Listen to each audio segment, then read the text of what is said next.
Hey guys, I want to welcome you and let you know how great it is to have you here for the Greater Purpose Podcast.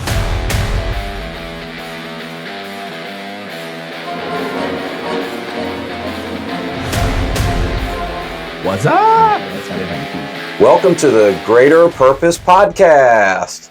And then the cheering crowd and all that stuff. Now, I say that when we start this thing out because as we're sitting here, there is no sound. The only sound that we hear are our voices. And if my producer, who has bailed out on us again, Stephen Wright, he's not back there today. He was in a couple of podcasts and now he's gone again.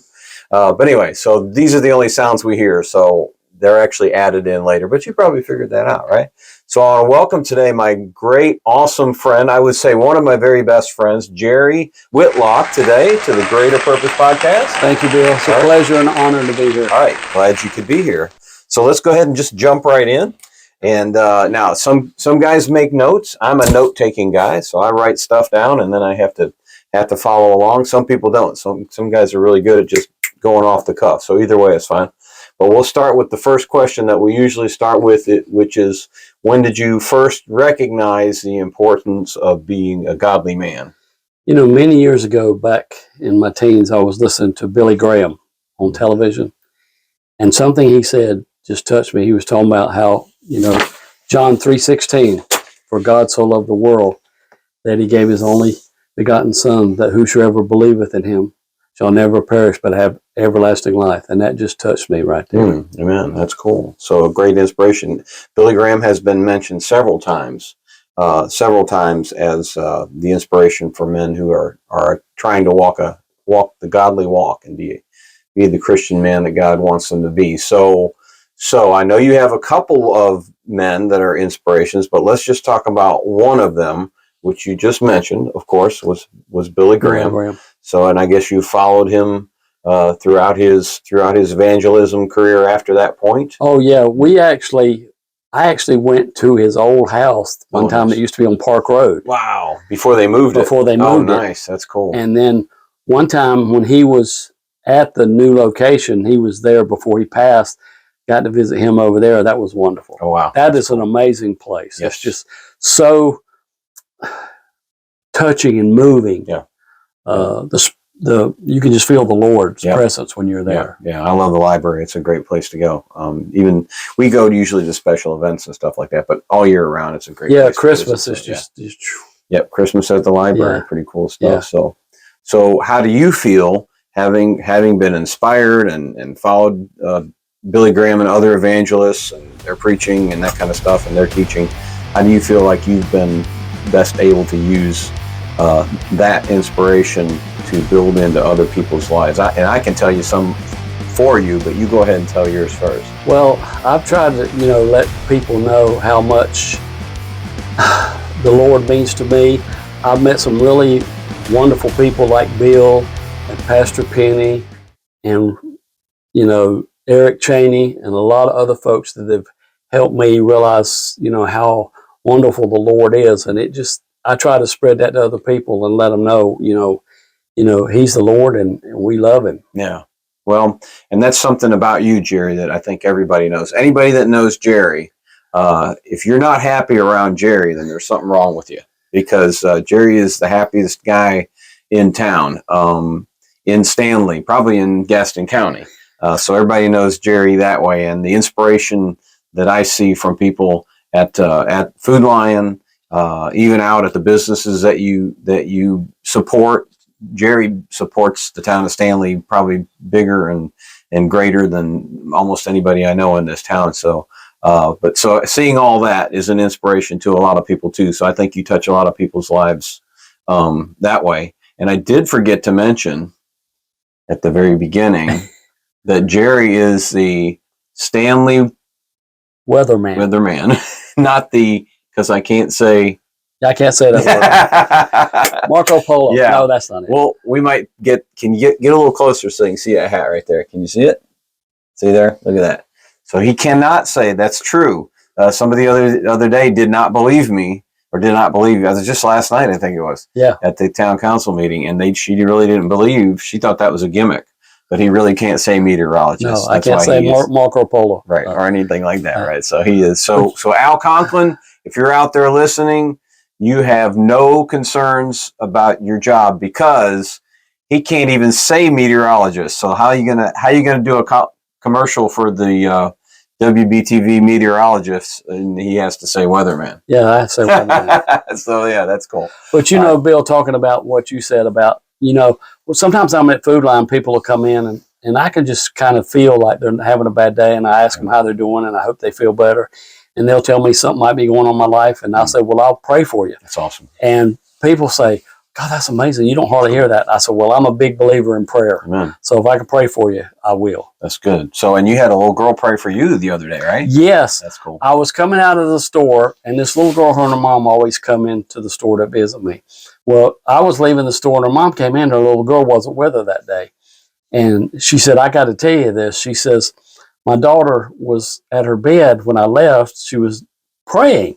And her mom said, well, what are you praying for? She said, well, I'm praying for Mr. Jerry. Oh, nice. And that just brought tears to my eyes. That's cool. That's awesome. And she said, well, and her mom said, well, he's not sick or anything. She said, no, I'm just praying for him. Yay, that's cool. So that just made me feel so good. I want that little kids girl to are pray for me. wonderful. Yes, they are. Yep. Well, I work with kids. Oh, so yeah. absolutely, And they are a tremendous blessing. They are. Yep. Even though sometimes they frustrate me a little bit. I had a little girl come in today, with her mom. I bought her a teddy bear. Yeah. And when she opened the little bag, she saw it and said, bear. That's great. Yep. Kids are awesome. Yeah, they are awesome. All right. So I don't see your notes. So I'm assuming you're going to go from memory on all this stuff, right? Because the next segment is the Fast Five. Okay. So you did do the Fast Five. You're ready to go? Are you? Yes, we'll find out. See, now here's what happens. I'm just going to give everybody a little secret on the podcast here. We send a format to whoever's going to be a guest. Right. Now, what happens is they usually read the first two things on there. Right. And then when they sit down here and I hit them with the Fast Five, they go, because. Well, I sent you my Fast Five. Don't you have it? Well, I don't have it. You got to tell us what they are. No, I sent it to you. Yeah, but you got to read it. Okay, well, I'll do my best. So we do. We give them 5 categories to choose from, and then now he wrote his down, and I've had some guys come in here and they've had them written down. But you gave them to me. I told you that was a mistake when you gave them to me. Don't ever give me anything that's written down. But that's okay. So we'll give it a shot. We'll give it a shot. That'll be fun. This will be something different. Yeah, right? It will be something different. So you could have chosen from these categories 5 men who have inspired you, 5, which you already got 2 of those. Well, you got one of them. So, and I know one of the other ones. So 5 women who have inspired you, 5 favorite heroes of the faith, or 5 Bible favorites. So I'm going to assume you're going with the 5 men who inspired you, because he got one. He's got Billy Graham already. And then the other one we're going to talk about for a promo in a minute. But Jesse Owens. Yes, Jesse Owens. And he's going to tell us, you can tell us a little more why without going into what we're going to do for the promo. Right. I just have admired Jesse Owens. Actually, in 1986, he came and did a promo at the bowling alley I worked at. And we sat and talked for about 30 minutes, and I learned a lot. He went through a lot when he went to the Olympics. Yeah. But he said he did it for his country, not for his, family and friends. So I thought that was wonderful. That is cool. That is great. So, all right. So that's 2. How about 3 more? Reverend Claude Williams. I knew he was coming. He's just, I heard him speak one time at a Stanley event, and I got goosebumps. Yeah, me too. And he was just amazing. Yeah. He was. And another one is Eric Cheney. Yeah. Eric, I hope you're watching the podcast. You're mentioned here, brother. You're a wonderful guy, he's a great guy, he's praised for me all the time, like Bill does. And the other one is Bill Ward. Bill Ward has been a really inspiration to me. I try to be a better man because of things he has shared with me, and we talk a lot and do different things. But he's awesome. Well, I'm going to agree to disagree. We're trying. And that's the point of this podcast, guys. See, this is Stephen, my producer, loves about it when I start crying about stuff. Yeah. I don't like that, but he loves it. Well, it's true. And my wife likes it too. So she likes the crying part. And that's what the podcast is about, guys. It's about inspiring each other to be. We're not there. Yeah. We're not ever going to be there until we're actually there. Yeah. To be better, more godly, more Christ-like. And so for you to say that about any of those men, and to include me in that is just amazing. And I'm not trying to be false humility or anything like that. Oh, no. But I appreciate you as a friend, and I know that, and we inspire each other, and that's pretty cool. He's just got to text better. He's got to text me. I got to text better. He's supposed to text me that we were having this today. He didn't. I had to get him on it last night. Listen, I got some guys out there. Let's see, Judge Collins. I got some other guys, Jerry Whitlock, who think that I'm supposed to keep up with their calendar. He is. And like when I ask them, like, hey, are you ready? Or are you going to be there? And like, well, Walter Hart, he's another one. Yeah. You guys, I cannot keep up with your calendar and mine too. That is your job. Look, it's Bill's podcast. Rob Wagman forgot to write down his podcast It's date. Bill's podcast, so he should keep up with it and let me know. But we got it. We got it straight. We nailed it. That's cool. Yeah. That's awesome. Good. Yeah. Hey, Jerry, all that inspirational stuff is fantastic. I know people are going to enjoy that. These guys are going to enjoy it. So now we get to go to the fun parts. Well, they're all fun. That's right. But the not so serious part, let's put it that way. So the sports-related story that you're supposed to share. Did you know you're supposed to share a sports-related story? And this is the one that I was talking about, Jesse Owens. Yes. Because he was working for Brunswick Corporation. Okay. Who was working for the bowling alley and everything. Yeah. And he was doing promotional tours. Oh, wow. For the bowling alley. So he came in and people met him and everything. So after we got through, I asked him if I could talk to him for a few minutes. We sat down and talked for 30 minutes. Man, that's cool. And he was telling me about, all the Olympics and everything. And it was just amazing. It is the amazing. Stories he had to tell about the Olympics. Yeah. And he went through, a lot. Yeah, he did. Yeah. But he very triumphed. Inspirational. He triumphed. Yeah. That's pretty cool. Yeah, wow. yeah. That's neat. Yeah. Very historical. Very historical. So Jerry likes to be hysterical most of the time. Yeah, I am hysterical. But right now he's speaking historically. How do you like that? That's good, man. Awesome. That's cool. All right. See, I got one in on you. All right, cool. He did get now one the best part. I'll get him back. And he will. I promise you, he will. The best part of the entire podcast is the presentation of the prizes, of your parting gifts, right? What is it the guy says I I got parting gifts. Yeah. So what is that? What is the guy says on the what's the game show? Price is Right. Price is Right. Come on down. Yeah, he said, but then you're Let me tell you now what the you owner want. of a new right. Yeah. Let me tell you what you want. So what you receive, first of all, the most valuable, most exciting thing of all. Look at this. Ooh. A bottle of Mr. Bill's hand sanitizer. Hey! Golly, I mean, so valuable, so wonderful, and so I have so many cases. Please take that. Okay, there's one right there. I saw this on eBay. We haven't, probably not, because I don't think anybody will pay for it. Hey, we forgot to talk about Willie Ace. That's right. There he is. Hey, say hi to Willie Ace. Okay. Willie. All right, and then the next thing. Now I got to apologize for this because I have to order more of them. There's only 2. Oh wow, is that all I got left? Well, all right. I guess I'll give up my Iron Man. I don't know. I lost Falcon the other day, and now I can't find him.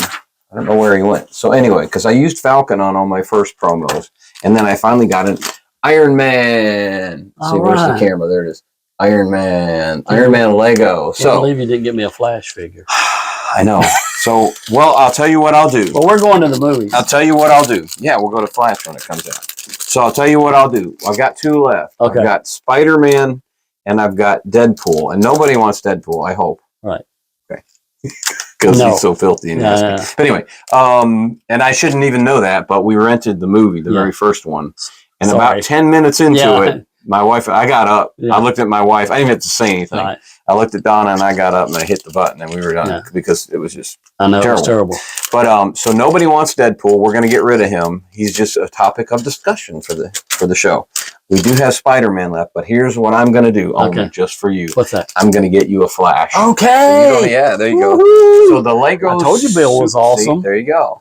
So the Lego superhero ties into the STEM, Mr. Bill's STEM. Because you have to build this into your superhero. So that's your science, technology, engineering. You're building, right? Cool. And then, of course, this is not the most important one, but the other parting gift is I will autograph this. So we show it unautographed, please, so that they know that it's for real. I know I can sell that on eBay. Pretty much, pretty sure you can't. But anyway, so the Mr. Bill's Willie Ace Chicago Cubs official baseball Man, card. I will get it. autograph that before you leave. That's invaluable. It's invaluable. Unvaluable. No, it's invaluable.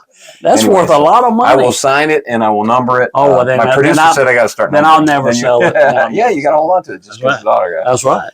Jerry Whitlock, Stanley Weatherman, not meteorologist because he can't say it. That's right. Awesome guy, my brother, my friend, my brother in Christ, my good friend, one of my best friends. Thank you so much, my brother, for being here. It's my pleasure on the to Greater be here Purpose on your show. Yeah, that's cool. You're awesome. Say the Greater Purpose Podcast. We might use that in a promo. The Greater Purpose Podcast. Yeah. Oh, he did that. How See, come I can say that? You can't say metropolitan. All right. God bless. Thanks, God bless. guys.